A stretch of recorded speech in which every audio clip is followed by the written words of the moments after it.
पिछले एपिसोड में 3 लोग टैन्यू को मारने के लिए आए थे, लेकिन अब इसकी पावर देख तीनों यहाँ से भागने का डिसाइड करते हैं। लेकिन टैन्यू की स्पीड के सामने इन लोगों का प्लान फेल हो जाता है और टैन्यू सबसे पहले एक आदमी को सामने से मार देता है। इसके बाद टैन्यू दूसरे आदमी की ओर फास्ट स्पीड से आने लगता है, जिसे देख आदमी काफी डर जाता है और अब दोनों यहाँ से भागने की कोशिश करते हैं। लेकिन अब टैन्यू एक लंबी जंप लगाता है और फिर एक आदमी के पीछे आकर गायब हो जाता है। लेकिन इसके बाद वो इसे एक पंच मारता है, जिसके बाद आदमी नीचे चला जाता है। यह देखते ही लास्ट वाला आदमी यहाँ से भागने लगता है, लेकिन तभी टैन्यू अपने आइस पावर का यूज करता है और उस आदमी को वहीं पर फ्रीज कर देता है। लेकिन इसके बाद टैन्यू जैसे ही अटैक करने आता है, आदमी यहाँ से गायब हो जाता है और वो टैन्यू पर पीछे से हमला करने आता है। लेकिन अब टैन्यू एक झटके में इसके तलवार को ही डिस्ट्रॉय कर देता है। यह देख आदमी को इस पर यकीन नहीं होता, क्योंकि वो तलवार बहुत ही ज्यादा पावरफुल थी। लेकिन फिर भी टैन्यू ने इसे एक झटके में डिस्ट्रॉय कर दिया। लेकिन अब आदमी कुछ और सोच पाता, इसके पहले ही टैन्यू इसकी गर्दन पकड़ लेता है और फिर अपने स्पिरिट बोट पर लेकर आ जाता है। फिर टैन्यू पूछने लगता है, क्या होली स्पिरिट चीफ एल्डर ने तुम्हें यहाँ पर भेजा था? लेकिन आदमी टैन्यू को कुछ भी बताने के लिए तैयार नहीं होता। यह देखते ही टैन्यू होंगमेंग आई टेक्निक का यूज करता है और इसे अपने कंट्रोल में कर लेता है। जिसके बाद वो बताना शुरू कर देता है कि होली स्पिरिट चीफ एल्डर ने ही तुम्हें मारने के लिए हमें ऑर्डर दिया था। फिर बताता है कि 9 एल्डर ने हमें दूर से डेनिस माउंटेन गेट को गार्ड करने के लिए कहा था और उसने कहा था कि टैन्यू से मिलते ही तुम उसे मार देना। लेकिन अगर फिर भी हम तुम्हें नहीं मार सके, तब उसने तुम्हारी लोकेशन को रिपोर्ट करने के लिए कहा था, जिसके बाद वो तुम्हें मारकर चीफ एल्डर का क्रेडिट ले लेगा। यह सब जानने के बाद टैन्यू इस आदमी को यहाँ से जाने देता है। इसके बाद वो कहता है कि मैं बाद में तुम्हारे साथ लीडर बनूंगा, लेकिन इस वक्त मैं ऑक्शन को मिस नहीं कर सकता। फिर टैन्यू तुरंत एक पैलेस पर आ जाता है, जो असल में एक ऑक्शन हाउस था और यहाँ पर बहुत सारे ट्रेजर अवेलेबल थे।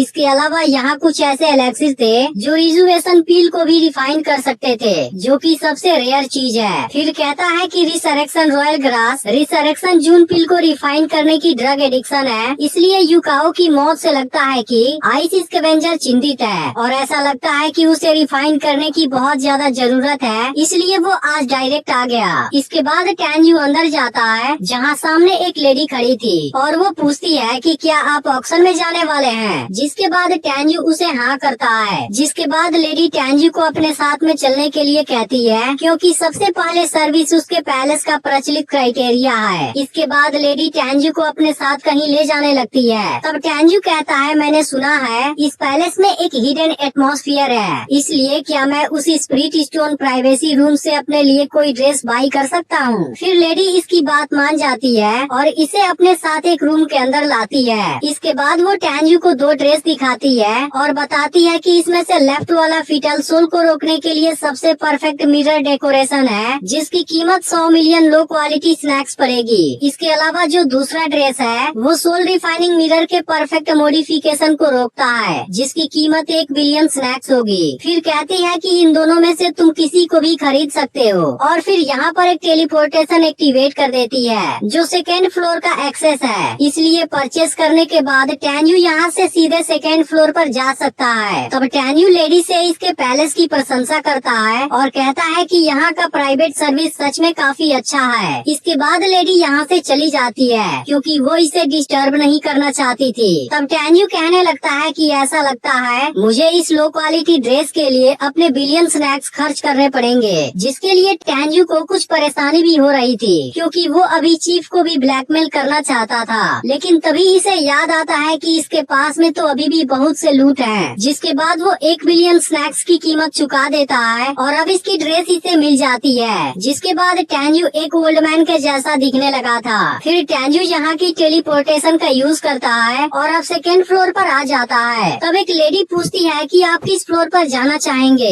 इस पर टैन्यू कहता है कि तुम मुझे अपना सबसे एक्सपेंसिव रूम दो। तब लेडी बताती है कि 7th फ्लोर सबसे ज्यादा एक्सपेंसिव है, जिसमें टोटल 36 रूम है और हर एक रूम के लिए 30,000 चाइनीज ग्रेड वाले स्नैक्स देने पड़ेंगे, जिसकी कीमत 3 मिलियन लो क्वालिटी वाली स्नैक्स होगी। इसके बाद टैन्यू इसके लिए तैयार हो जाता है। लेकिन अब इस बात से यहाँ के लोग हैरान हो जाते हैं और सोचने लगते हैं, आखिर यह आदमी कौन है जो इतने सारे स्नैक्स खर्च कर रहा है? तब इसमें से एक कहता है, यह तो हमारे इनर गेट के एल्डर जैसा दिख रहा है, लेकिन फिर भी यह काफी जेंटल है। कहीं ऐसा तो नहीं कि वो सियानमैन का एल्डर है। इसके बाद लेडी टैन्यू से कीमत चुकाने के लिए कहती है और टैन्यू तुरंत ही पूरी कीमत चुका देता है। तब लेडी बताती है कि अभी भी बहुत से रूम खाली हैं, आप कौन सा लेना चाहेंगे। जिसके बाद टैन्यू रूम नंबर 3 चूज करता है। तब लेडी कहती है कि कुछ देर बाद आपको सर्व करने वहाँ कोई आ जाएगा। तब टैन्यू कहता है कि तुम अपने इंचार्ज को मेरे पास भेज देना, क्योंकि मैं अलायंस के लिए उसके साथ में बात करना चाहता हूँ। जिसके बाद लेडी इस बारे में बताने के लिए तैयार हो जाती है और अब टैन्यू यहाँ से चला जाता है। इसके बाद टैन्यू अपने रूम के अंदर होता है, जहाँ अब कुछ देर में रॉयल पैलेस का डिकॉन किंग भी आ जाता है, क्योंकि उसे इसकी बात की खबर मिल चुकी है। जिसके बाद टैन्यू उसे अंदर आने के लिए कहता है और अब एपिसोड यहीं पर एंड हो जाता है। लेकिन अगर आपने पिछला पार्ट मिस कर दिया हो तो लेफ्ट वाली वीडियो जरूर देख लेना और चैनल को भी सब्सक्राइब करके नोटिफिकेशन को ऑल पर जरूर सेट कर देना।